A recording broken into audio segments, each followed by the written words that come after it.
Cutie छौर पो आवाज आउँदैन त रुकुममा के भएको तिमी लास्टै राम्री छौर पो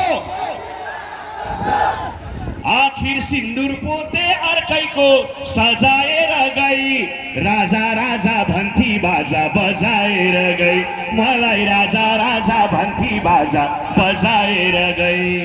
यहाँले मन पराउनु भएका दर्जनौं गीतहरू म तपाईहरुसँग आज प्रस्तुत गर्छु।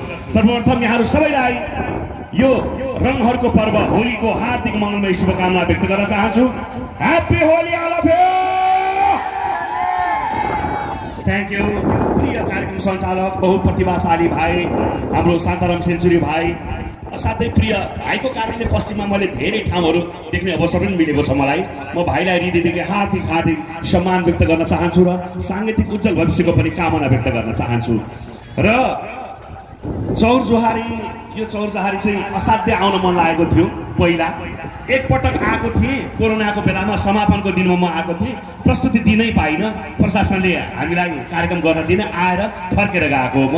र यसपालि शहीद स्मृति कला संस्कृति संरक्षण केन्द्रले आयोजना गरेको यो महोत्सवमा उपस्थित भएर आफ्ना प्रस्तुतिहरू मार्फत तपाईहरुसँग सांगीतिक एउटा साक्षात्कार गर्ने एउटा अवसर मिलेको छ। यो अवसरलाई मैले एउटा भरपूर रूपमा उपयोग गरेर जाने बाचा गर्दै, तपाईहरुलाई सकेसम्म रमाइलो गराउने बाचा गर्दै संस्थाका अध्यक्षज्यू लगायतका सम्पूर्ण कार्य समितिलाई जो अहोरात्र खट्नु भएको छ महोत्सव सफल बनाउनका लागि यहाँहरू सबैलाई हृदयदेखि हार्दिक हार्दिक सम्मान व्यक्त गर्न चाहन्छु। यहाँलाई हृदयदेखि सम्मान व्यक्त गर्दै अब ढिलो गर्दिन। यहाँले मन पराएका धेरै गीतहरू छन्, तपाईहरु सबै नाच्न आतुर हुनुहुन्छ, धुलो उडाउन आतुर हुनुहुन्छ, हो कि होइन?